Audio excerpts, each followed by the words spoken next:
to the online worship of Bangalore South Church this morning.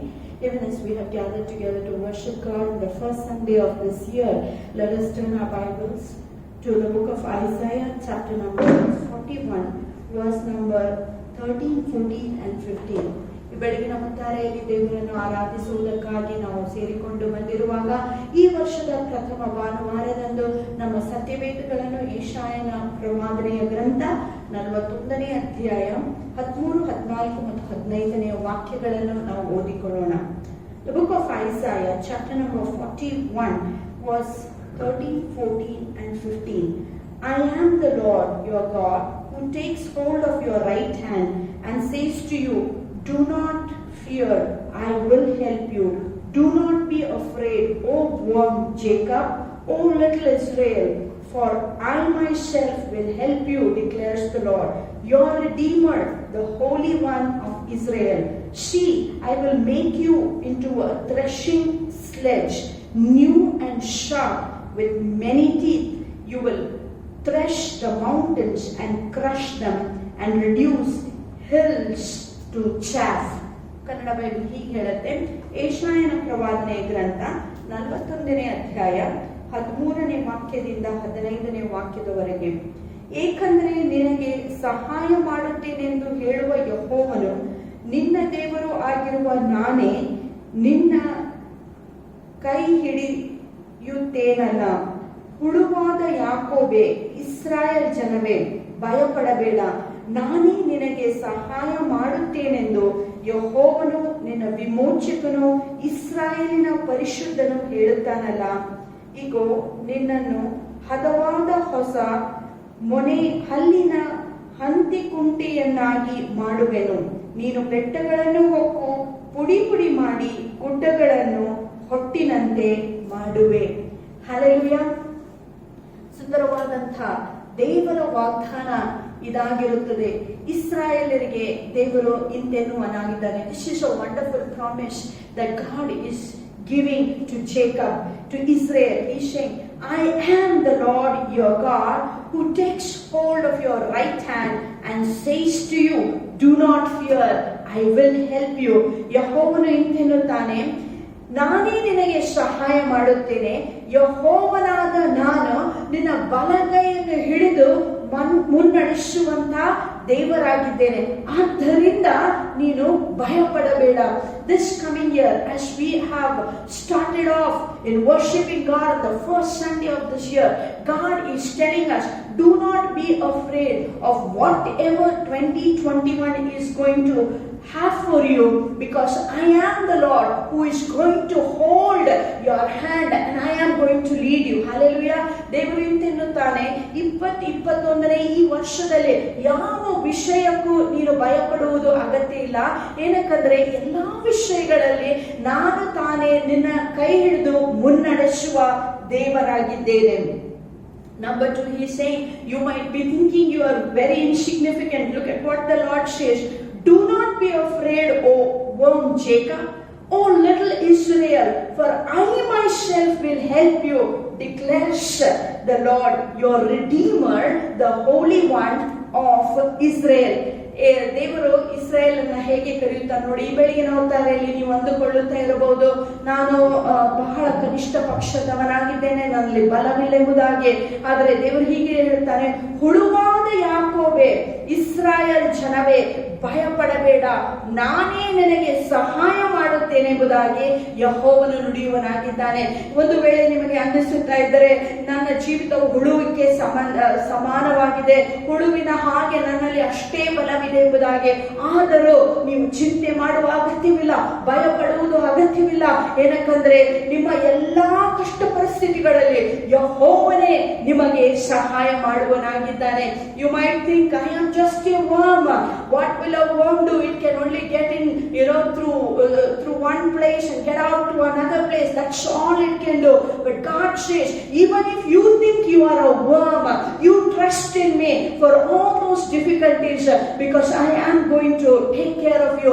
ದೇವರು ಇಂತೆನ್ನುತ್ತಾನೆ, ಒಂದು ವೇಳೆ ನಿಮಗೆ ನಾನು ಹುಳುವಾಗಿದ್ದೇನೆ, ನನ್ನ ಯೋಗ್ಯತೆ ಅಷ್ಟೇ ಎಂಬುದಾಗಿ ನೀವು ಅಂದುಕೊಳ್ಳುವುದಾಗಿದ್ದರೆ, ದೇವರು ತಾನೇ ನಿಮಗೆ ಆ ಒಂದು ಕಷ್ಟ ಪರಿಸ್ಥಿತಿಗಳಲ್ಲಿ ಸಹಾಯ ಮಾಡುವನಾಗಿದ್ದಾನೆ.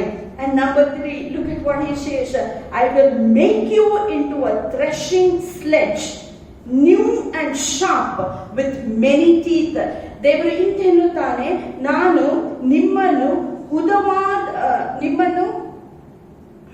ಹದವಾದ ಹೊಸ ಮೊನೆ ಹಲ್ಲಿನ ಹಂತಿಕುಂಟಿಯನ್ನಾಗಿ ಮಾಡುತ್ತೇನೆಂಬುದಾಗಿ. Hallelujah.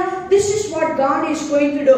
God says, if you trust in me, if you depend on me, even if you are like a worm, I am going to make you into a new sharp threshing sledge. Hallelujah. ದೇವರು ಹೀಗೆ ಎನ್ನುತ್ತಾನೆ, ಒಂದು ವೇಳೆ ನೀವು ಅಂದುಕೊಳ್ಳುತ್ತಾ ಇದ್ದರೆ ನಾನು ಹುಳು ಮಾತ್ರ ಎಂಬುದಾಗಿ, ಆದರೆ ಯೆಹೋವನಲ್ಲಿ ನೀವು ನಾನು ಭರವಸೆ ಇಡುವುದಾಗಿದ್ದರೆ, ಬೆಳಗಿನ ಹೊತ್ತಾರೆಯಲ್ಲಿ ದೇವರು ನಮಗಿಂತೆನ್ನುತ್ತಾನೆ, ಹದವಾದ ಹೊಸ ಮೊನೆಹಲ್ಲಿನ ಹಂತಿಕುಂಟಿಯನ್ನಾಗಿ ನಾನು ನಿಮ್ಮನ್ನು ಮಾರ್ಪಡಿಸುವುದಕ್ಕೆ ಶಕ್ತನಾಗಿದ್ದೇನೆ. ಹಂತಿಕುಂಟಿಯ ಕೆಲಸವೇನಾಗಿತ್ತು? What is the work of this threshing sledge? The Bible says, I will make you like a threshing sledge. Not only that, and it says, you will thresh the mountains and crush them and reduce hills into chaff. ದೇವರ ವಾಕ್ಯ ನಮಗೆ ಇಂತೆನ್ನುತ್ತದೆ, ನೀನು ಬೆಟ್ಟಗಳನ್ನು ಹೊಕ್ಕು ಪುಡಿ ಪುಡಿಯನ್ನಾಗಿ ಮಾಡಿ ಗುಡ್ಡಗಳನ್ನು ಹೊಟ್ಟೆಯಾಗಿ ನೀನು ಮಾಡುವಾತನಾಗಿದ್ದೆ ಎಂಬುದಾಗಿ. This morning, this is the word of the Lord for us. He says, do not be afraid, O Jacob. Do not be afraid, my daughter, my son. Though you are like a worm, I am going to make you into a threshing sledge. ದೇವರು ಬೆಳಗಿನ ಹೊತ್ತಾರೆ ಹೇಳುವನಾಗಿದ್ದಾನೆ, ನನ್ನ ಮಗಳೇ, ನನ್ನ ಮಗನೇ, ಈ ಹೊಸ ವರ್ಷದಲ್ಲಿ ನೀನು ಕಾಲಿಡುವಂತ ಸಮಯದಲ್ಲಿ ಯಾವ ವಿಷಯಕ್ಕೂ ಚಿಂತಿಸಬೇಡ, ಭಯಪಡಬೇಡ. ನೀನು ಹುಳುವಾಗಿದ್ದರೂ ಸಹ ನಾನು ನಿನ್ನನ್ನು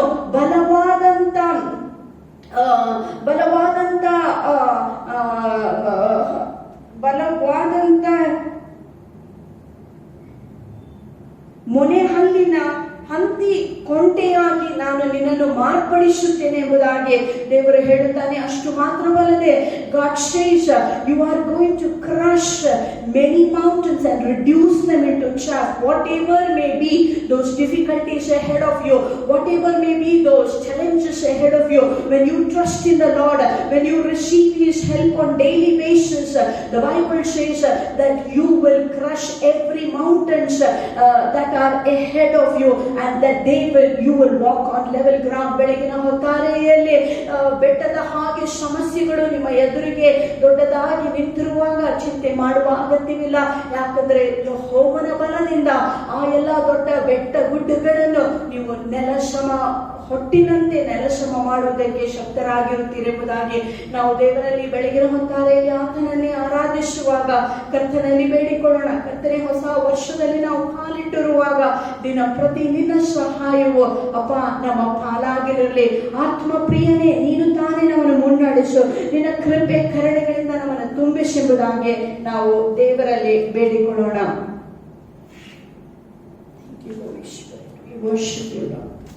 Father, we just thank you this morning for your precious word. Thank you, Lord God. Even, Lord, Father, many times, Lord, even as we are entering into the new year, Lord, it is a challenging year, but Lord, we pray in the name of Jesus. Sometimes we feel like worm, but Lord, as you told Israel, oh, Israel of little strength, I am going to transform you. Lord, I pray this morning, each one of your people, that you would give them grace from above, oh Lord God. Father, even if they have little strength, that you would be their strength, you would be their strong tower, oh God. And I pray that, Lord God, every worm would be transformed, Lord, into a threshing sledge. And I pray that this year is going to be an exciting year when many mountains will be crushed down by faith. And I pray that your people would be able to see, Lord, great and mighty victory victories in their life. Bless your dear people. Bless us together as we worship you. Even Lord, we pray that your Holy Spirit would lead us and guide us every moment of this year. Lord, we would be able to see, Lord, no matter how small we are, Lord God, no matter, Lord God, what is our little strength, that you are going to transform us, Lord, to be great conquerors by the power of the Holy Spirit. Help us to this very end. In Jesus' name we pray, O God. Amen. ಬೆಳಗಿನ ಹೊತ್ತಾರೆಯಲ್ಲಿ ಆತ್ಮಪ್ರಿಯರನ್ನು ನಾವು ನಮ್ಮ ಮಧ್ಯದಲ್ಲಿ ಆಹ್ವಾನಿಸೋಣ. ಆತ್ಮಪ್ರಿಯನೇ ಬಂದು ಈ ಒಂದು ಸಂಗತಿಯನ್ನು ನಮ್ಮ ಜೀವಿತದಲ್ಲಿ ಕಾರ್ಯ ಸಾಧಕವಾಗಿ ಮಾಡುವುದಾಗಿ ದೇವರಲ್ಲಿ ಬೇಡಿಕೊಳ್ಳೋಣ. Let us invite the power of the Holy Spirit so that we would see even difficult situations when we feel that we are warm. He would transform us and make us as threshing sledges for the glory of God. Hallelujah.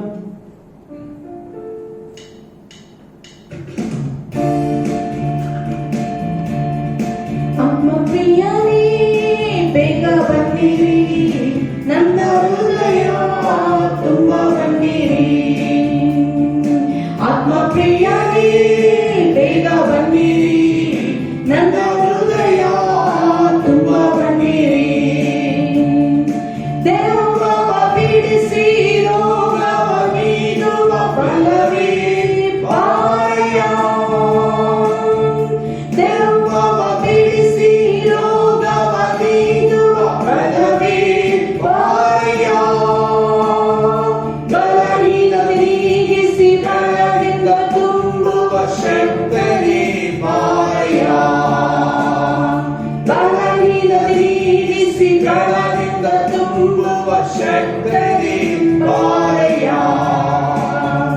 ಆತ್ಮಪ್ರಿಯನೇ ಬೇಗ ಬನ್ನಿರಿ, ನನ್ನ ಹೃದಯ ತುಂಬ ಬನ್ನಿರಿ.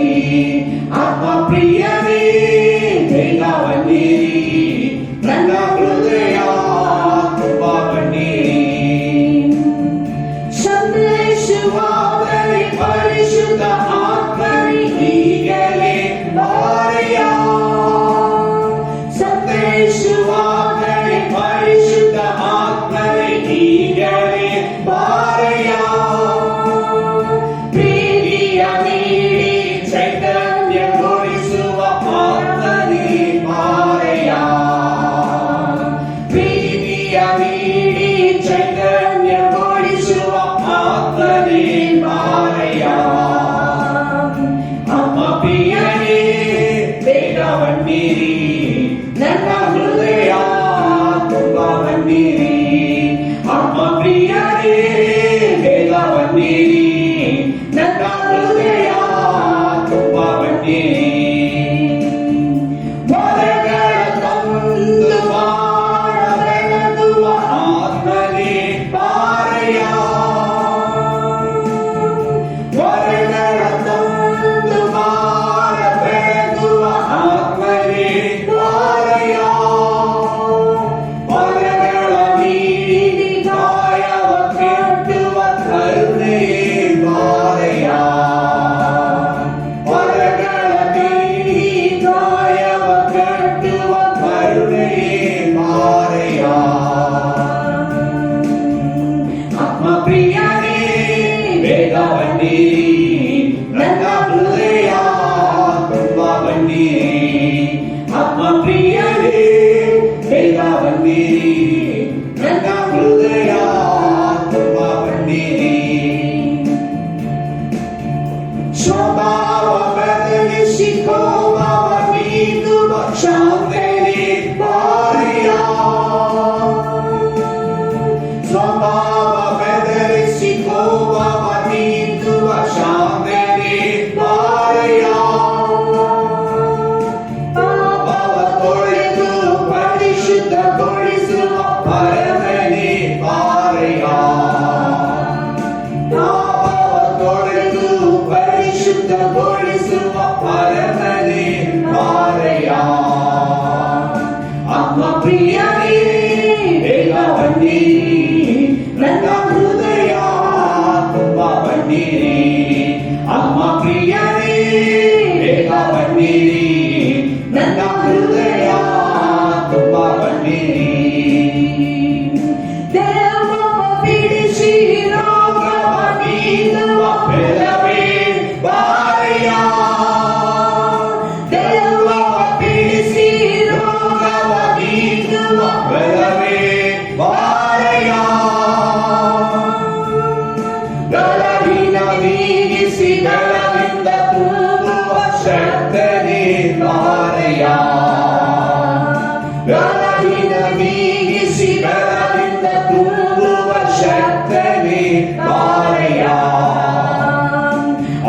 ಪ್ರಿಯನೇ ಬೇಗ ಬನ್ನಿರಿ, ನನ್ನ ಹೃದಯ ತುಂಬಾ ಬನ್ನಿರಿ.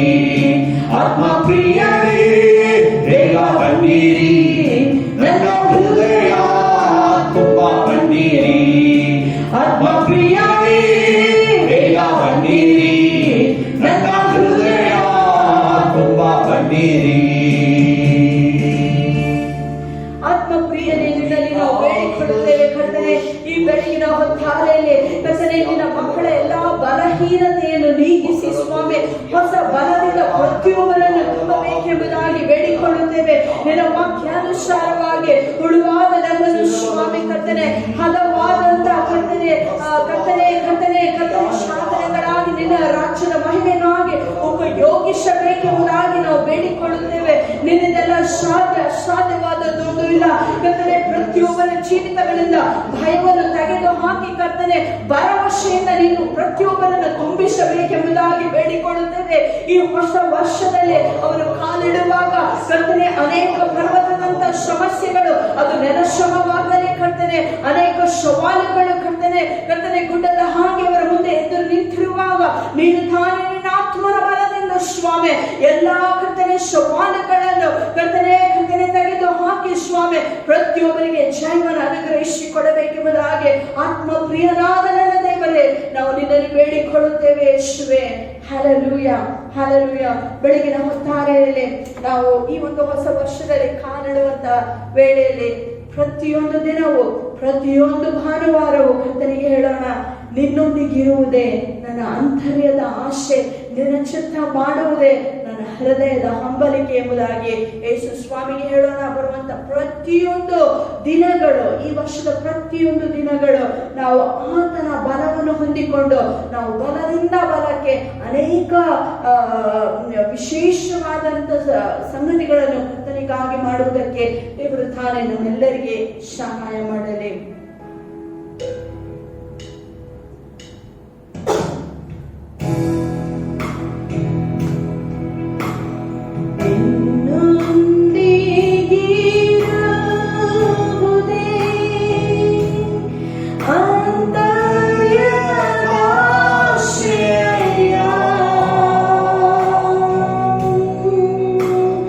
ನಿಶ್ಚಿತ ಮಾಡುವುದೇ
before the foundation of the world to be holy and blameless in your presence. ತಂದೆಯಾದ ದೇವರೇ, ಯೇಸು ಕ್ರಿಸ್ತನಲ್ಲಿ ಭೂಮಿಯ ಅಸ್ತಿವಾರದಕ್ಕಿಂತ ಮುಂಚೆಯೇ ಪರಿಶುದ್ಧರಾಗಿರುವುದಕ್ಕಾಗಿಯೂ ಶುದ್ಧರಾಗಿರುವುದಕ್ಕಾಗಿಯೂ ನಮ್ಮನ್ನು ಆರಿಸಿಕೊಂಡಂತ ದೇವರಾಗಿದೆ. We know, Lord, without holiness nobody can see. ಕರ್ತನೇ, ಪರಿಶುದ್ಧತೆ ಇಲ್ಲದೆ ಯಾರು ನಿನ್ನನ್ನು ನೋಡಲು ಸಾಧ್ಯವಿಲ್ಲ. Help us, Lord, to be made holy every day in your presence. ಪ್ರತಿನಿತ್ಯವೂ ನಿನ್ನ ಪ್ರಸನ್ನತೆಯಲ್ಲಿ ನಾವು ಪರಿಶುದ್ಧರಾಗುವುದಕ್ಕಾಗಿ ನಮಗೆ ಸಹಾಯ In ಮಾಡು. Jesus' name we pray. ಯೇಸು ನಾಮದಲ್ಲಿ ಬೇಡಿಕೊಳ್ಳುತ್ತೇವೆ. Amen. Amen. Good morning, friends. Welcome back to Bangalore South Church. Bengaluru south ಸಭೆಗೆ ಮತ್ತೊಂದು ಸಾರಿ ನಿಮ್ಮೆಲ್ಲರನ್ನು ಆಹ್ವಾನಿಸುತ್ತೇವೆ. We will go back to 2 Peter chapter 2. 2 ಪೇತ್ರ 2ನೇ ಅಧ್ಯಾಯ. Last Sunday we studied beware of false prophets. ಕಳೆದ ವಾರ ನಾವು ಕಲಿತಿದ್ದು ಸುಳ್ಳು ಬೋಧಕರ ಕುರಿತಾಗಿ ಎಚ್ಚರವಾಗಿರ್ರಿ. Today we'll focus 2 Peter chapter 2 verses 10 to 22. 2 ಪೇತ್ರ 2ನೇ ಅಧ್ಯಾಯ 10ನೇ ವಾಕ್ಯದಿಂದ 22ನೇ ವಾಕ್ಯದವರೆಗೆ ಇಂದು ನಾವು ಧ್ಯಾನ ಮಾಡೋಣ. Here Peter explains the corruption of false teachers.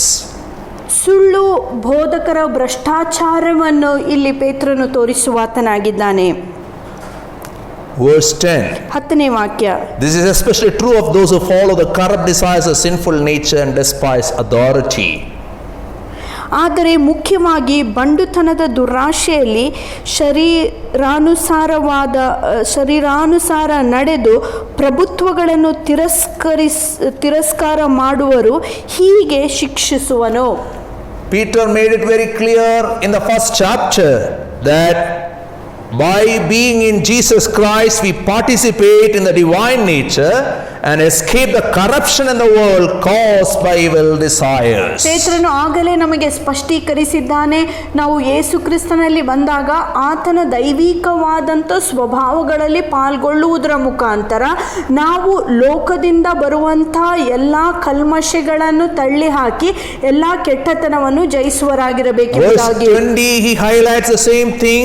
Chapter 2 verse 20, if they have escaped the corruption of the world by knowing our Lord and Savior Jesus Christ. 2 ಪೇತ್ರ 2ನೇ ಅಧ್ಯಾಯದ 20ನೇ ವಾಕ್ಯದಲ್ಲಿ ಆತನು ಹೀಗೆ ಹೇಳುತ್ತಾನೆ, ಕರ್ತನು ರಕ್ಷಕನು ಆಗಿರುವ ಯೇಸು ಕ್ರಿಸ್ತನ ವಿಷಯವಾದ ಜ್ಞಾನ ಹೊಂದಿ ಲೋಕದ ಮಾಲಿನ್ಯಗಳನ್ನು ತಪ್ಪಿಸಿಕೊಂಡು ತಿರುಗಿ ಅವುಗಳಿಗೆ ಸಿಕ್ಕಾಕಿಕೊಳ್ಳುವುದಿಲ್ಲ ಎಂಬುದಾಗಿ ಆತನು In ಹೇಳುತ್ತಾನೆ. other words, Peter is reminding we are saved to be holy. ಇನ್ನೊಂದು ಮಾತಿನಲ್ಲಿ ಪೇತ್ರನು ಹೇಳುವುದೇನೆಂದರೆ, ನಾವು ರಕ್ಷಣೆ ಹೊಂದಿರುವಂತ ಉದ್ದೇಶ ಪರಿಶುದ್ಧರಾಗಿರುವುದಕ್ಕಾಗಿ. We are saved and not escaping the corruption of the world by knowing our Lord and Savior Jesus Christ, then something is basically wrong with our Christian life. ನಾವು ರಕ್ಷಣೆ ಹೊಂದಿ ಲೋಕದ ಮಾಲಿನ್ಯಗಳನ್ನು ತಪ್ಪಿಸಿಕೊಳ್ಳದಿದ್ದರೆ ನಮ್ಮ ಕ್ರೈಸ್ತ ಜೀವಿತದಲ್ಲಿ ಏನೋ ಒಂದು ಕೊರತೆ ಇದೆ ಎಂಬುದಾಗಿ ಅರ್ಥ. Now Peter explains the real nature, the lifestyle of these false teachers. ಈ ಸುಳ್ಳು ಬೋಧಕರ ಜೀವಿತದ ಶೈಲಿಯನ್ನು ಪೇತ್ರನು ನಮಗೆ ಇಲ್ಲಿ ತೋರಿಸುವನಾಗಿದ್ದಾನೆ. Number 1, he says they live by lust. ಅವರು ಕಾಮದಿಂದ ಬದುಕುವರಾಗಿದ್ದಾರೆ. Verse 10. 10ನೇ ವಾಕ್ಯ. They follow the corrupt desire of the sinful nature and despise authority. ಅವರು ಮುಖ್ಯವಾಗಿ ಬಂಡುತನದ ದುರಾಶೆಗಳನ್ನು ಅನುಸರಿಸಿ ಶರೀರಾನುಸಾರವಾಗಿ ನಡೆದುಕೊಂಡು ಪ್ರಭುತ್ವಗಳನ್ನು ತಿರಸ್ಕಾರ ಮಾಡುತ್ತಾರೆ. The false teachers and their followers, they don't want to overcome the corrupted nature. ಈ ಸುಳ್ಳು ಬೋಧಕರು ಮತ್ತು ಅವರನ್ನು ಹಿಂಬಾಲಿಸುವಂತ ಪ್ರತಿಯೊಬ್ಬರು ಈ ಒಂದು ಶರೀರದಲ್ಲಿರುವಂತ ಬಂಡುತನದ ಮೇಲೆ ಜಯ ಪಡೆದುಕೊಳ್ಳುವುದಕ್ಕೆ ಇಷ್ಟಪಡಲ್ಲ. They want only blessing ಅವರಿಗೆ while following Jesus. ಯೇಸು ಕ್ರಿಸ್ತನನ್ನು ಹಿಂಬಾಲಿಸುವಾಗ ಆಶೀರ್ವಾದ ಮಾತ್ರವೇ ಅವರಿಗೆ ಬೇಕು. So anybody teach some truth and anybody spoil the pleasure of sinning, they will defy all such authority. ಯಾರಾದರೂ ಅವರು ಮಾಡುವಂಥ ತಪ್ಪನ್ನು ತೋರಿಸುವುದಾಗಿದ್ದರೆ ಅಥವಾ ಅವರಲ್ಲಿರುವಂಥ ಪಾಪವನ್ನು ಬಿಟ್ಟು ಅವರು ಆಚೆ ಬರಬೇಕೆಂಬುದಾಗಿ ಉಪದೇಶ ಮಾಡುವುದಾಗಿದ್ದರೆ ಇಂಥ ಸುಳ್ಳು ಬೋಧಕರು ಅವರ ಪ್ರಭುತ್ವ ಅಥವಾ ಅವರ ಅಧಿಕಾರವನ್ನು ತಿರಸ್ಕರಿಸುವರಾಗಿರುತ್ತಾರೆ. Christianity is a place where we say our God is holy. ಕ್ರೈಸ್ತತ್ವ ಎಂಬ ಈ ಧರ್ಮವು ಹೇಳುವಂತ ಒಂದು ವಿಷಯ ಏನಂದ್ರೆ ನಮ್ಮ ದೇವರು ಪರಿಶುದ್ಧನಾಗಿದ್ದಾನೆ. And the purpose Jesus came all the way to the world is to save sinners from their sins, and that's why he was named Jesus the Savior. ಯೇಸು ಕ್ರಿಸ್ತನು ಲೋಕಕ್ಕೆ ಬಂದಂತ ಉದ್ದೇಶವೇನೆಂದರೆ ಪಾಪಿಗಳನ್ನು ಅವರ ಪಾಪದಿಂದ ರಕ್ಷಿಸುವುದಕ್ಕಾಗಿ. ಆದ್ದರಿಂದ ಆತನಿಗೆ ಯೇಸು ಎಂಬುದಾಗಿ ಹೆಸರಿಡಲ್ಪಟ್ಟಿತ್ತು. ಯೇಸು ಎಂದರೆ ರಕ್ಷಿಸುವಾತನು. To get blessing, not necessarily you have to follow Christian faith. ನಿಮಗೆ ಆಶೀರ್ವಾದ ಮಾತ್ರ ಬೇಕಾಗಿದ್ದರೆ ನೀವು ಕ್ರೈಸ್ತರಾಗುವಂತ ಅಗತ್ಯವಿಲ್ಲ. The uniqueness of Christian faith is that's the only religion in the world, only lifestyle in the world which will make you holy. ಕ್ರೈಸ್ತತ್ವದ ವಿಶೇಷತೆ ಏನಂದ್ರೆ ಇದು ಒಂದೇ ಧರ್ಮವಾಗಿದೆ. ಈ ಧರ್ಮದ ಮುಖಾಂತರ ನೀವು ಪರಿಶುದ್ಧರಾಗಲು ಸಾಧ್ಯವಾಗುತ್ತದೆ. Chapter 2 verse 2. ಎರಡನೇ ಅಧ್ಯಾಯದ ಎರಡನೇ ವಾಕ್ಯವು, Many will follow the shameful ways and will bring the word truth into disrepute. ಅವರ ಕೆಡುಕಿನ ಮಾರ್ಗಗಳನ್ನು ಅನೇಕರು ಅನುಸರಿಸುವರು, ಅವರ ನಿಮಿತ್ತ ಸತ್ಯ ಮಾರ್ಗಕ್ಕೆ ದೂಷಣೆ ಉಂಟಾಗುವುದು. Sin is toxic. ಪಾಪವು ಅದು Sin ವಿಷಭರಿತವಾಗಿರುತ್ತದೆ. is costly. ಪಾಪವು ಬೆಲೆ ಬಾಳುವಂತದ್ದಾಗಿದೆ. And if you don't understand the cost of sin, look at the cross. ಒಂದು ವೇಳೆ ನೀವು ಆ ಪಾಪದ ಬೆಲೆ ನಿಮಗೆ ಗೊತ್ತಿಲ್ಲದಿದ್ದರೆ ಆ ಶಿಲುಬೆಯನ್ನು ನೀವು ನೋಡಿರಿ. Any people who explain away the grace of God, ಯಾರ್ಯಾರು ದೇವರ ಆ ಕೃಪೆಯನ್ನು ಅವರು ತಳ್ಳಿ ಹಾಕುತ್ತಾರೋ they don't have any walk with Jesus. ಅವರು ದೇವರ ಜೊತೆಯಲ್ಲಿ ಸಮೀಪವಾಗಿ ನಡೆಯುವಂತ ವ್ಯಕ್ತಿಗಳಲ್ಲ. Many people follow the immoral lifestyle of these false teachers and then will bring the name of Jesus into public shame. ಅನೇಕರು ಈ ಸುಳ್ಳು ಬೋಧಕರ ಕೆಡುಕಿನ ಮಾರ್ಗಗಳನ್ನು ಅನುಸರಿಸಿ ಸತ್ಯ ಮಾರ್ಗಕ್ಕೆ ದೂಷಣೆಯನ್ನುಂಟು ಮಾಡುವರಾಗಿರುತ್ತಾರೆ. Now what is their understanding of sin? ಪಾಪದ ಕುರಿತಾಗಿ ಅವರ ತಿಳುವಳಿಕೆ ಏನಾಗಿದೆ? They don't have any shame in sinning. ಅವರಿಗೆ ಪಾಪ ಮಾಡುವುದರಲ್ಲಿ ನಾಚಿಕೆಯೇ ಇರಲ್ಲ. Verse 13, second part. 13ನೇ ವಾಕ್ಯದ ಎರಡನೇ ಭಾಗ, The idea of pleasure is to carouse in broad daylight. ಇವರು ನಿಮ್ಮ ಸಂಗಡ ಸೇರಿ ಔತಣ ಮಾಡುತ್ತಿರುವಾಗ ವಂಚಿಸುವರಾಗಿದ್ದು ಕಳಂಕಕ್ಕೂ ನಿಂದೆಗೂ ಕಾರಣರಾಗಿದ್ದಾರೆ. Many people who don't know Christ, they do shameful acts in darkness, but these people claiming they belong to Jesus, they do things nonsense in public light. ನಾವು ನೋಡುತ್ತೇವೆ ಪಾಪಿಗಳ ಯೇಸು ಕ್ರಿಸ್ತನನ್ನು ಅರಿಯದಿರುವಂತವರು ಅನೇಕರು ಕೆಡುಕನ್ನು ಅವರು ಕತ್ತಲೆಯಲ್ಲಿ ಮಾಡುವರಾಗಿದ್ದಾರೆ.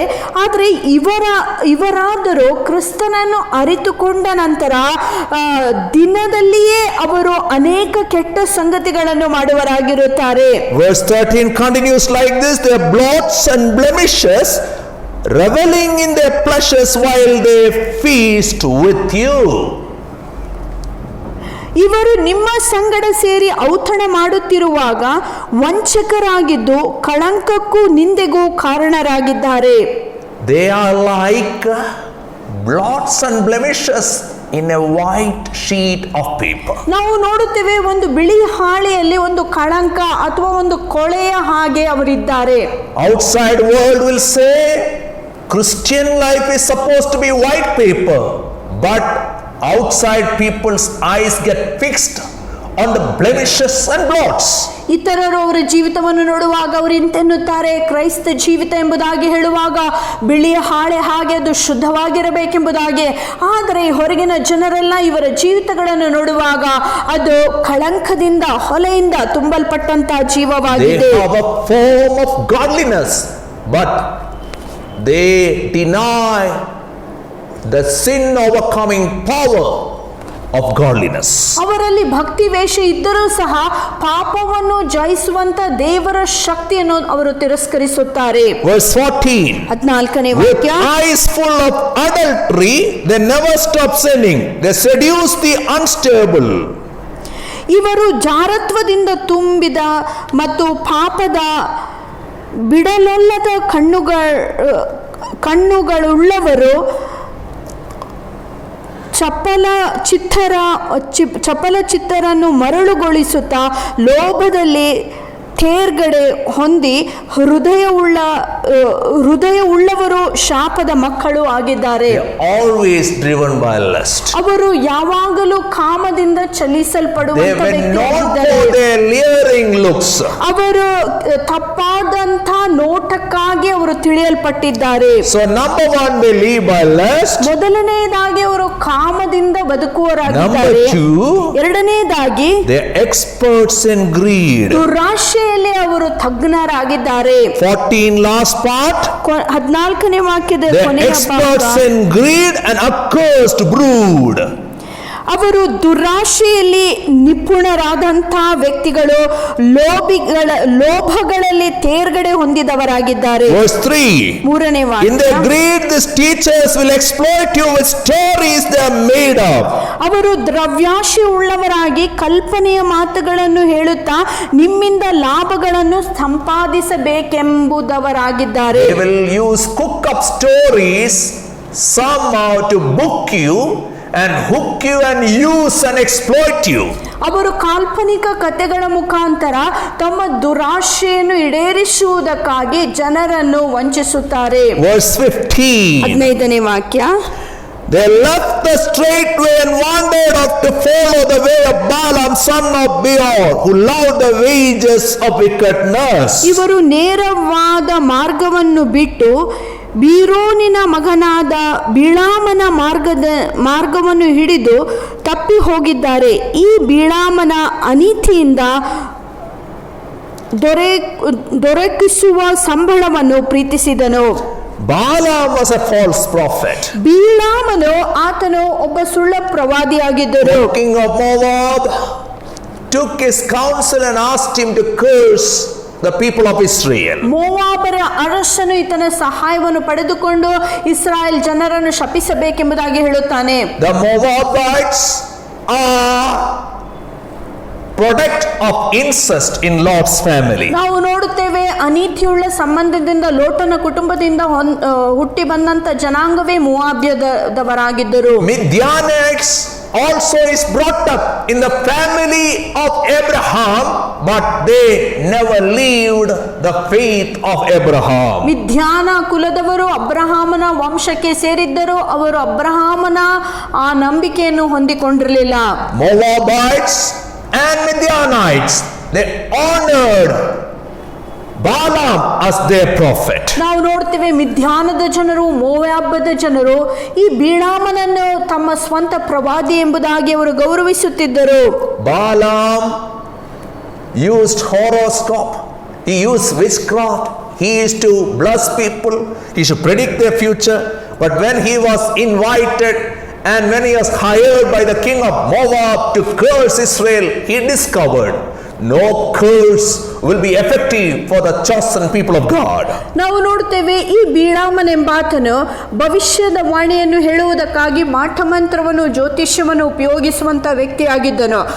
ಆತನನ್ನು ಈ ಅರಸನು, ಮೋವಾಬದ ಅರಸನು ಇಸ್ರಾಯೇಲ್ ಜನರ ಮೇಲೆ ಶಾಪ ಹಾಕುವುದಕ್ಕೆ ಕರೆಯಲ್ಪಟ್ಟಾಗ ಆತನಿಗೆ ಗೊತ್ತಾಗುವಂತ ವಿಷಯವೇನೆಂದರೆ, ದೇವರು ಆಶೀರ್ವದಿಸಿರುವಂತ ಜನಾಂಗವನ್ನು ಇತರರಿಗೆ ಅವರು ಶಪಿಸಲು ಸಾಧ್ಯವಿಲ್ಲೆಂಬುದಾಗಿ. But what he did next? ಆದರೆ ಆತನು ಮುಂದೆ ಮಾಡಿರುವಂತ ಸಂಗತಿ When you ಏನು? read Numbers 25 and chapter 31 of Numbers, Aranya Kanda ಪುಸ್ತಕ 25ನೇ ಅಧ್ಯಾಯದ 35ನೇ ವಾಕ್ಯ ಓದುವುದಾಗಿದ್ದರೆ, we can see that this same Balaam counseled Midianites girls and Moabite girls to seduce the young men of Israel to sin, and they went into immorality.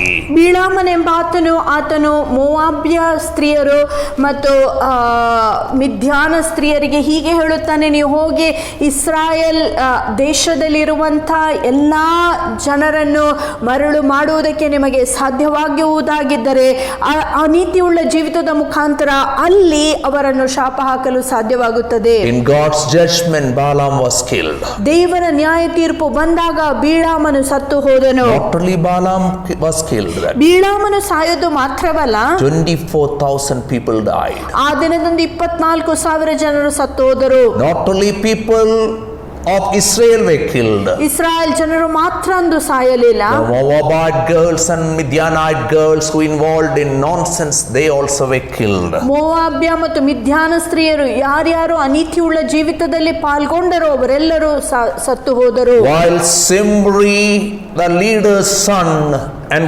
Cosbi, the Moabite leader's daughter, they were enjoying the pleasure, Phinehas sent a spear through their private parts and the plague stopped.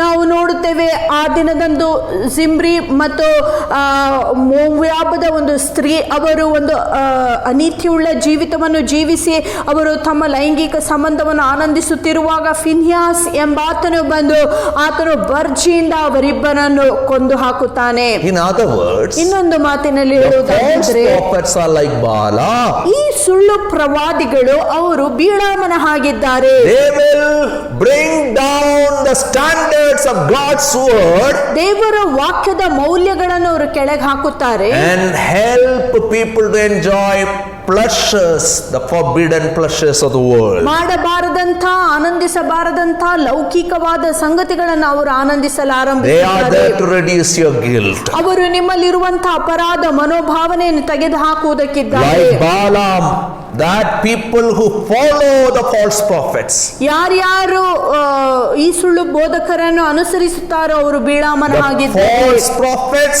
and the people will be judged by God. ಈ ಸುಳ್ಳು ಪ್ರವಾದಿಗಳು ಅವರ ಮಾರ್ಗಗಳನ್ನು ಅನುಸರಿಸುವಂತ ಪ್ರತಿಯೊಬ್ಬರು ದೇವರ ನ್ಯಾಯ ತೀರ್ಪಕ್ಕೆ ಅವರು ತುತ್ತಾಗುತ್ತಾರೆ. Verse 16. 16ನೇ But ವಾಕ್ಯ, he was rebuked for his wrongdoing by a donkey, a beast without speech, who spoke with a man's voice and restrained the prophet's madness.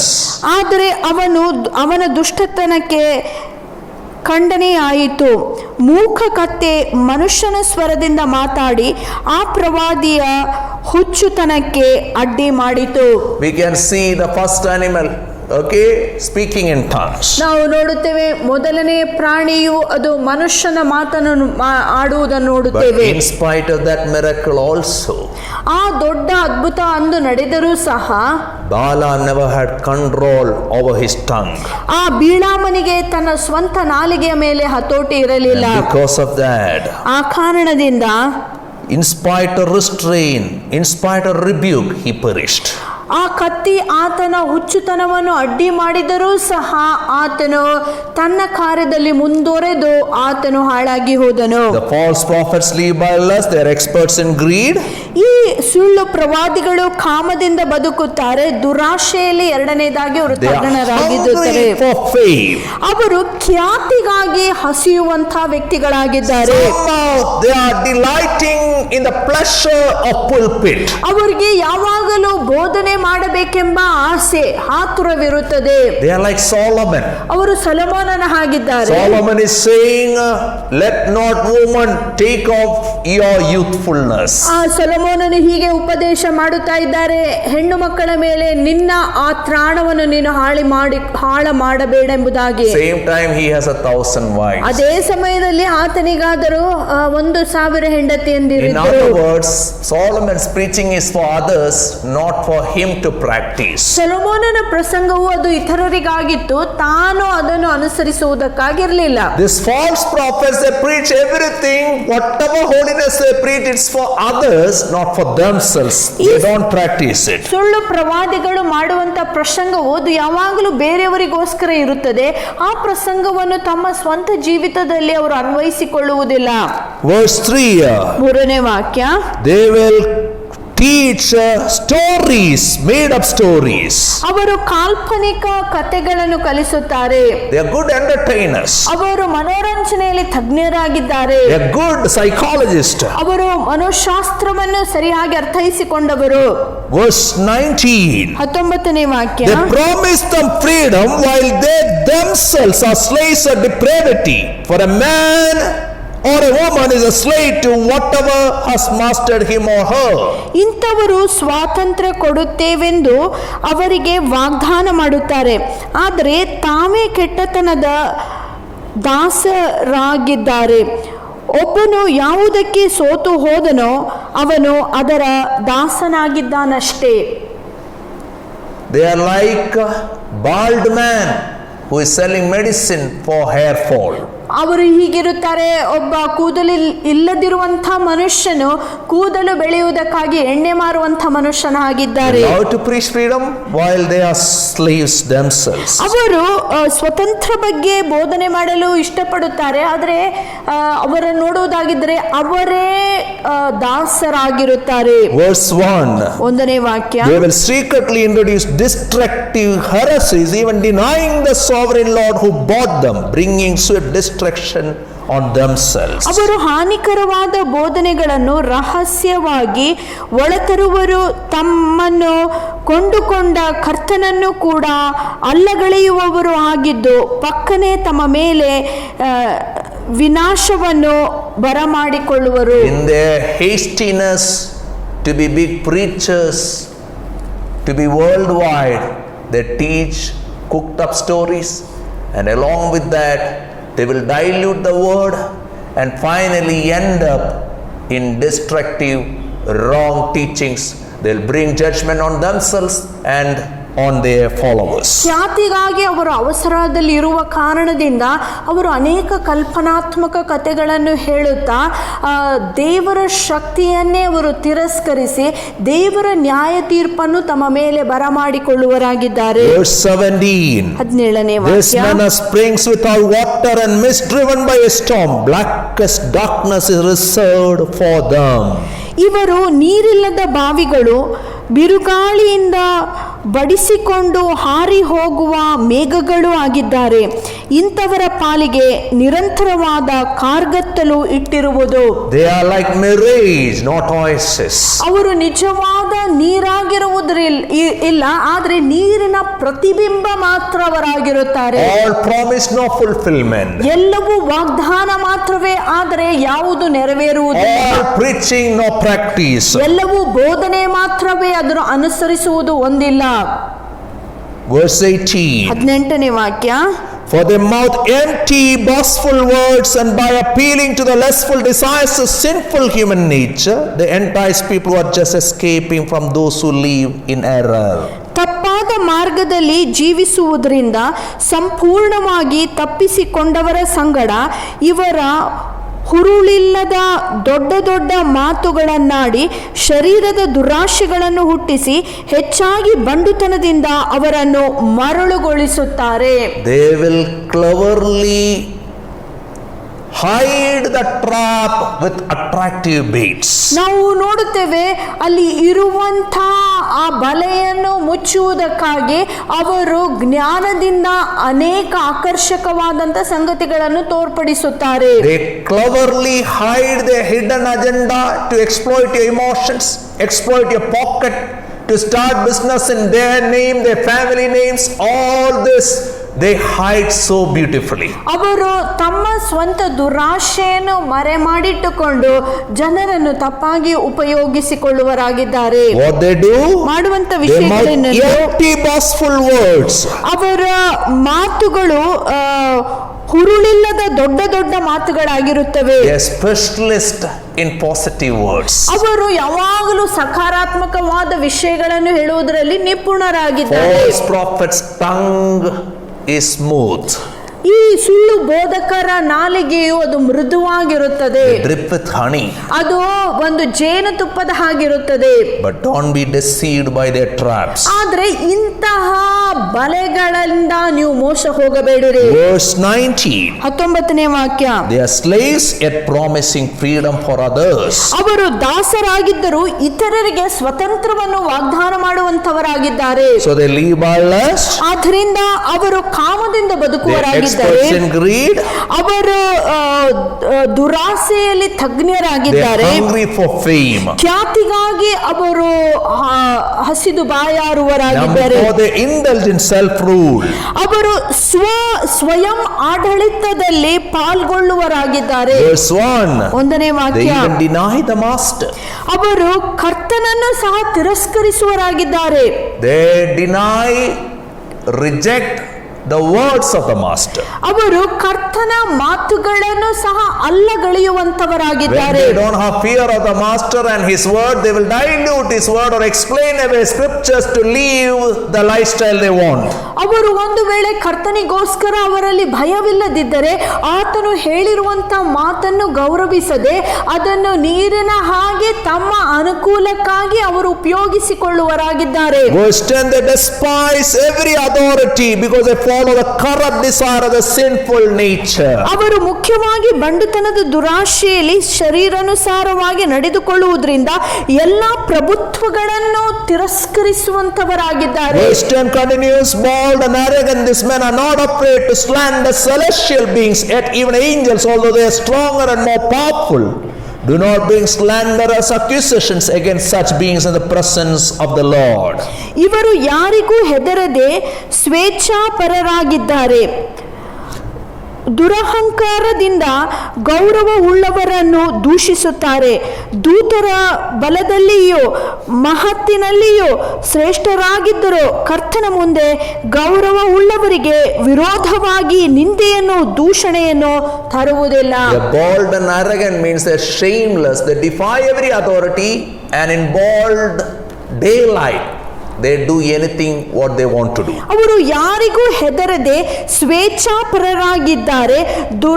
ದುರಹಂಕಾರದಿಂದ ಎಲ್ಲಾ ಗೌರವವನ್ನು ದೂಷಿಸುವಂತ ವ್ಯಕ್ತಿಗಳಾಗಿದ್ದಾರೆ.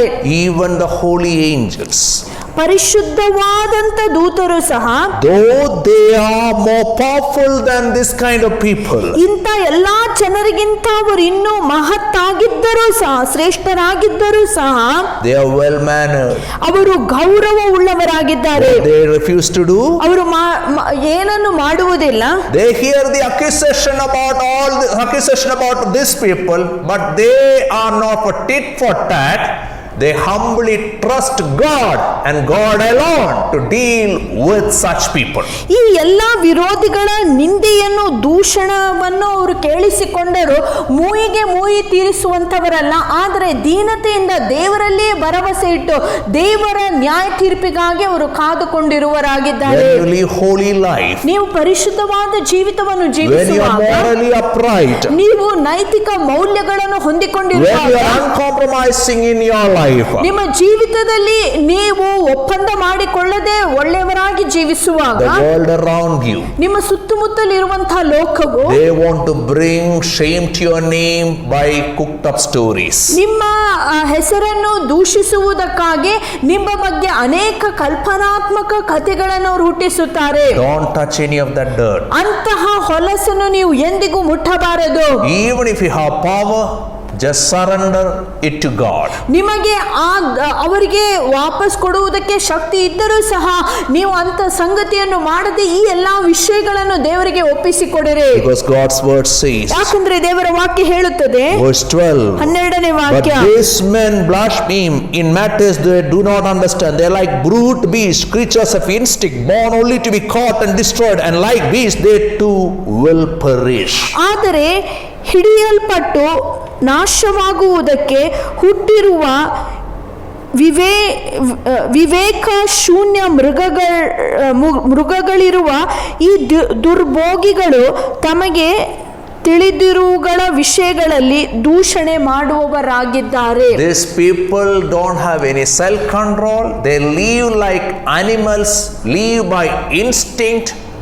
They are not driven by Holy Spirit, but while the animals becomes a nuisance, they'll be caught and destroyed. Same way, these people will be caught and destroyed by God in his time.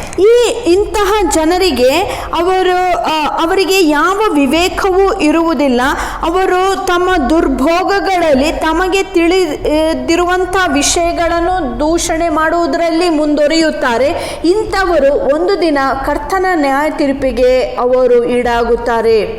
God will trap them one day and God will make sure they will be destroyed. ಒಂದು ದಿನ ದೇವರು ಅವರನ್ನು ಬಂಧಿಸಿ ಅವರನ್ನು ನಾಶ ಮಾಡುವನಾಗಿದ್ದಾನೆ. Number 5. ಐದನೇ ವಿಷಯ, What is their future? ಅವರ ಭವಿಷ್ಯ ಏನಾಗಿರುತ್ತದೆ? Verse 3. ಮೂರನೇ ವಾಕ್ಯ, Last part. Their condemnation has long been hanging over them and their destruction has not been sleeping. ಅಂಥವರಿಗೆ ಬಹುಕಾಲದಿಂದ ತೀರ್ಪು ತಡವಾಗಿರುವುದಿಲ್ಲ, ಅವರಿಗಾಗುವ ವಿನಾಶವು ತೂಕಡಿಸುವುದಿಲ್ಲ. God already has pronounced the judgment on them, and without fail he'll fulfill the promise of judgment and he will make sure they are punished. ದೇವರು ಆಗಲೇ ಅವರ ಕುರಿತಾಗಿ ನ್ಯಾಯವನ್ನು ವಿಧಿಸಿದಂಥ ದೇವರಾಗಿದ್ದಾನೆ. ಆ ನ್ಯಾಯ ತೀರ್ಪು ಶೀಘ್ರದಲ್ಲಿಯೇ ಬರುತ್ತದೆ, ಅದು ತಡವಾಗುವುದಿಲ್ಲ. Verse 20. 20ನೇ If ವಾಕ್ಯ, they escape the corruption of the world by knowing our Lord and Savior Jesus Christ and are again entangled in it and overcome, they are worse off at the end than they were at the beginning. ಕರ್ತನು ರಕ್ಷಕನೂ ಆಗಿರುವ ಯೇಸು ಕ್ರಿಸ್ತನ ವಿಷಯವಾದ ಜ್ಞಾನ ಹೊಂದಿ ಲೋಕದ ಮಾಲಿನ್ಯಗಳನ್ನು ತಪ್ಪಿಸಿಕೊಂಡವರು ತಿರುಗಿ ಅವುಗಳಲ್ಲಿ ಸಿಕ್ಕಿಕೊಂಡು ಸೋತು ಹೋದರೆ ಅವರ ಅಂತ್ಯ ಸ್ಥಿತಿಯು ಮೊದಲಿಗಿಂತ ಕೆಟ್ಟಾಗಿರುವುದು.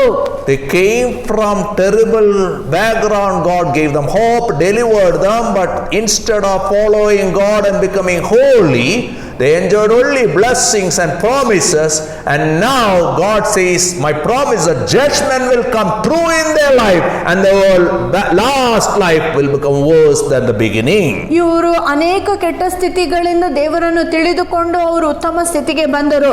ಆದರೆ ಈಗ ಆ ಒಂದು ಸ್ಥಿತಿಯಲ್ಲಿರುವಾಗ ಕರ್ತನನ್ನು ಮಾನಿಸದೆ ತಮ್ಮ ದುರಾಶೆಗಳಲ್ಲಿ ಮುಂದುವರಿಯುವುದಾಗಿದ್ದರೆ ದೇವರ ವಾಕ್ಯ ಹೀಗೆ ಹೇಳುತ್ತದೆ, ದೇವರ ನ್ಯಾಯ ತೀರ್ಪು ಅವರ ಮೇಲೆ ಬರುವಂಥ ವೇಳೆಯಲ್ಲಿ ಅವರ ಅಂತ್ಯ ಸ್ಥಿತಿಯು ಮೊದಲಿನ ಸ್ಥಿತಿಗಿಂತ ಇನ್ನೂ ಕೆಟ್ಟದಾಗಿರುತ್ತದೆ. What Peter is telling, verse 21. 21ನೇ ವಾಕ್ಯದಲ್ಲಿ ಪೇತ್ರನು ಹೇಳುವಂತ ಮಾತೇನು? It would have been better for them not to have known the way of righteousness than to have known it and then turn their backs on the sacred command that was passed on to them. ಅವರ ನೀತಿ ಮಾರ್ಗವನ್ನು ತಿಳಿದು ತಮಗೆ ಕೊಡಲ್ಪಟ್ಟ ಪವಿತ್ರ ಆಜ್ಞೆಯಿಂದ ತೊಲಗಿ ಹೋಗುವಕ್ಕಿಂತ ಆ ಮಾರ್ಗವನ್ನು ತಿಳಿಯದೇ ಇದ್ದರೆ ಮೇಲಾಗಿತ್ತು ಎಂಬುದಾಗಿ ಆತನು ಹೇಳುತ್ತಾನೆ. Better for them not to have known the truth. ಆ ಸತ್ಯ ಮಾರ್ಗವನ್ನು ತಿಳಿಯದಿದ್ದರೆ ಅವರಿಗಿನ್ನೂ ಮೇಲಾಗುತ್ತಿತ್ತು. Luke's Gospel chapter 12, 47, 48, all that part you can see, more truth you know, more judgment. ಲೂಕನ ಸುವಾರ್ತೆ 12ನೇ ಅಧ್ಯಾಯ 47ನೇ ವಾಕ್ಯದಿಂದ ಕೆಳಗೆ ನೀವು ಓದುವುದಾಗಿದ್ದರೆ ಅಲ್ಲಿ ಬರೆಯಲ್ಪಟ್ಟಿದೆ, ನೀವು ಎಷ್ಟು ಹೆಚ್ಚು ಸತ್ಯವನ್ನು ಅರಿತುಕೊಳ್ಳುತ್ತೀರೋ ಅಷ್ಟು ದೊಡ್ಡ ನ್ಯಾಯ ತೀರ್ಪು ನಿಮ್ಮ ಮೇಲೆ ಬರೆಯುವುದಾಗಿರುತ್ತದೆ. And Peter said it is better for them if they have not known the truth. ಪೇತ್ರನು ಹೀಗೆ ಹೇಳುತ್ತಾನೆ, ಈ ಒಂದು ಸತ್ಯವನ್ನು ಅವರು ಅರಿಯದಿದ್ದರೆ ಅದು ಅವರಿಗೆ ಮೇಲಾಗುತ್ತಿತ್ತೆಂಬುದಾಗಿ. Sacred commandments were handed over to them, and you and me is to live sacred life. ಪವಿತ್ರವಾದ ಆಜ್ಞೆಗಳು ಅವರಿಗೆ ಕೊಡಲ್ಪಟ್ಟಿದ್ದವು. ಆ ಕಾರಣದಿಂದ ನೀವು ಮತ್ತು ನಾನು ಪವಿತ್ರವಾದ ಜೀವಿತವನ್ನು ಜೀವಿಸುವುದಕ್ಕೆ ಕರೆಯಲ್ಪಟ್ಟಿದ್ದೇವೆ. And then Peter introduces two animals in verse 22. 22ನೇ ವಾಕ್ಯದಲ್ಲಿ ಪೇತ್ರನು ಎರಡು ಪ್ರಾಣಿಗಳ ಪರಿಚಯವನ್ನು ಮಾಡಿಕೊಡುತ್ತಿದ್ದಾನೆ. Then the proverbs are true, a dog returns to its vomits, and a sow that is washed goes back to her wallowing in the mud.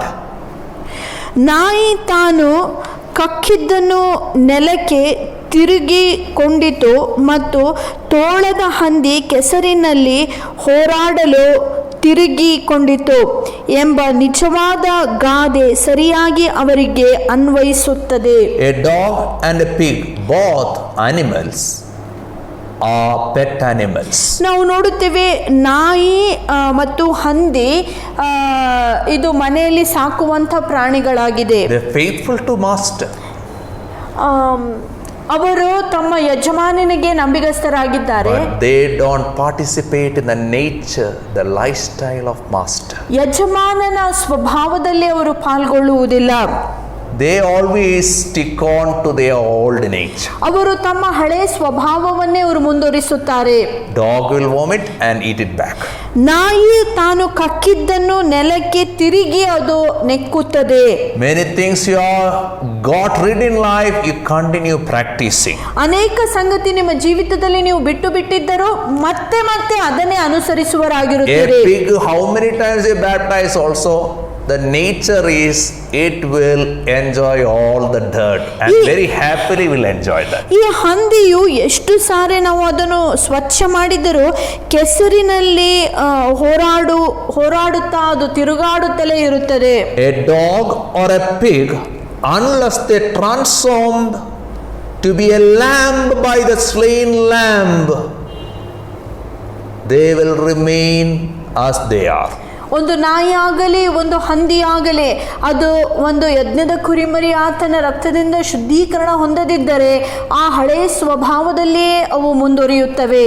Verse 9, 9ನೇ ವಾಕ್ಯ, last part. ಕೊನೆಯ ಭಾಗ. If this is so, then the Lord knows how to rescue godly men from trials and to hold the unrighteous for the day of judgment while continuing their punishment. ಕರ್ತನು ಭಕ್ತರನ್ನು ಸಂಕಟದೊಳಗಿಂದ ತಪ್ಪಿಸುವುದಕ್ಕೂ ಅನೀತಿವಂತರನ್ನು ಶಿಕ್ಷಿಸುವುದಕ್ಕೆ ನ್ಯಾಯ ತೀರ್ಪಿನ ದಿನದ ತನಕ ಈಡುವುದಕ್ಕೂ ಬಲ್ಲವನಾಗಿದ್ದಾನೆ. God is preparing the unrighteous for the day of judgment. ನಾವು ನೋಡುತ್ತೇವೆ ಅನೀತಿ ಉಳ್ಳವರಂಥವರನ್ನು ಆತನು ನ್ಯಾಯ ತೀರ್ಪಿಗೆ ದೇವರು ಸಿದ್ಧ ಮಾಡುತ್ತಿದ್ದಾನೆ. If you and me, after knowing Jesus, are continuing in your sinful lifestyle, God promises His judgment will continue in your life even after you resurrect. ದೇವರು ಹೇಗೆ ಹೇಳುತ್ತಾನೆ, ಒಂದು ವೇಳೆ ನೀವು ಅನೀತಿಯುಳ್ಳ ಜೀವಿತವನ್ನು ನೀವು ಮುಂದುವರಿಸುವುದಾಗಿದ್ದರೆ ಆತನ ನ್ಯಾಯ ತೀರ್ಪು ನಿಮ್ಮ ಮೇಲೆ ಖಂಡಿತವಾಗಿ ಬಂದೇ ಬರುತ್ತದೆ. Never take God's grace for granted. ಎಂದಿಗೂ ದೇವರ ಕೃಪೆಯನ್ನು ಸರಳವಾಗಿ ತೆಗೆದುಕೊಳ್ಳಬೇಡಿರಿ. Jesus gave His blood and everything to make you and me holy. Unless and until you become holy, nobody will see Jesus.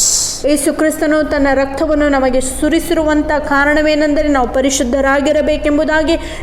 ನಾನು ಪರಿಶುದ್ಧರಾಗದಿದ್ದರೆ ನಾವು ಕರ್ತನ ನ್ಯಾಯ ತೀರ್ಪಿಗೆ ಒಳಗಾಗುತ್ತೇವೆ. Grace is free, but it is not cheap.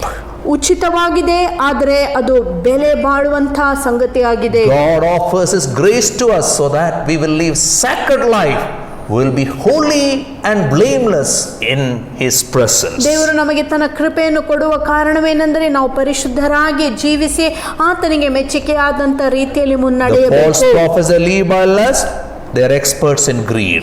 ನಾವು ನೋಡುತ್ತೇವೆ ಈ ಸುಳ್ಳು ಪ್ರವಾದಿಗಳು ಕಾಮದಿಂದ ಬದುಕುತ್ತಾರೆ, ದುರಾಶೆಯಲ್ಲಿ ತಜ್ಞರಾಗಿದ್ದಾರೆ. They are hungry for fame. ಖ್ಯಾತಿಗಾಗಿ ಅವರು ಹಸಿದಿದ್ದಾರೆ. They indulge in self-rule. ಅವರು ಸ್ವ ಆಡಳಿತದಲ್ಲಿ ಪಾಲ್ಗೊಳ್ಳುವಂತವರಾಗಿದ್ದಾರೆ. The end is coming.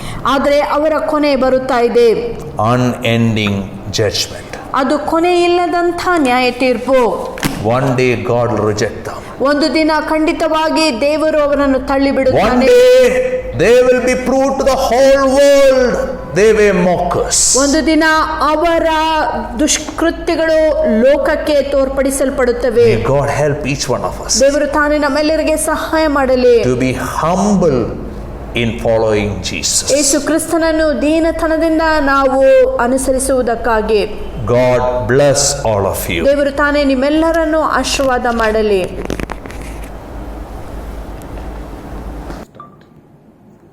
This coming new year, let us draw nearer to God every day of our life so that we would be able to escape the corruption of the world and be pure and holy in the sight of God. ಈ ಬರುವಂತಹ ಹೊಸ ವರ್ಷದಲ್ಲಿ ಪ್ರತಿನಿತ್ಯವೂ ಕರ್ತನ ಸಮೀಪಕ್ಕೆ ನಾವು ಬರುವುದರ ಮುಖಾಂತರ ಲೋಕದ ಮಾಲಿನ್ಯದಿಂದ ನಮ್ಮಲ್ಲಿ ಹುಟ್ಟುವಂತ ಎಲ್ಲಾ ಕೆಟ್ಟ ಗುಣಗಳಿಂದ ನಾವು ತಪ್ಪಿಸಿಕೊಂಡು ಆತನಿಗೆ ಮೆಚ್ಚುಗೆ ಆಗಿರುವಂತಹ ಪವಿತ್ರ ಜೀವಿತವನ್ನು ಜೀವಿಸೋಣ. ಈ ಹಾಡನ್ನು ಹಾಡಿಕೊಳ್ಳೋಣ. ಕರ್ತನೆ, ನಿನ್ನ ಸಾನ್ನಿಧ್ಯಕ್ಕೆ ನನ್ನನ್ನು ಇನ್ನೂ ಸಮೀಪಕ್ಕೆ ಕರೆತರಬೇಕೆಂಬುದಾಗಿ.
ಯೇಸು ಕ್ರಿಸ್ತರ ಅಮೂಲ್ಯವಾದಂತಹ ಕೃಪೆಯು, the lavish love of God the Father, ತಂದೆಯಾದ ದೇವರ ಅಳತೆ ಇಲ್ಲದಂತಹ ಪ್ರೀತಿಯು, the intimate friendship of the Blessed Holy Spirit ಪರಿಶುದ್ಧಾತ್ಮನ ನಿಕಟವಾದಂತಹ ಸ್ನೇಹ ಸಂಬಂಧವು be with each one of us ನಮ್ಮ ಎಲ್ಲರ ಸಂಗಡಿಯಲ್ಲಿ to overcome the corruption that is caused by evil desires. ಕೆಟ್ಟ ಆಸೆಗಳಿಂದ ಹುಟ್ಟುವಂತ ಎಲ್ಲ ಮಾಲಿನ್ಯವನ್ನು ನಮ್ಮ ಜೀವಿತದಿಂದ ತೆಗೆದುಹಾಕಲಿ. God bless all. ದೇವರು ತಾನೇ ನಿಮ್ಮೆಲ್ಲರನ್ನು ಆಶೀರ್ವಾದ ಮಾಡಲಿ.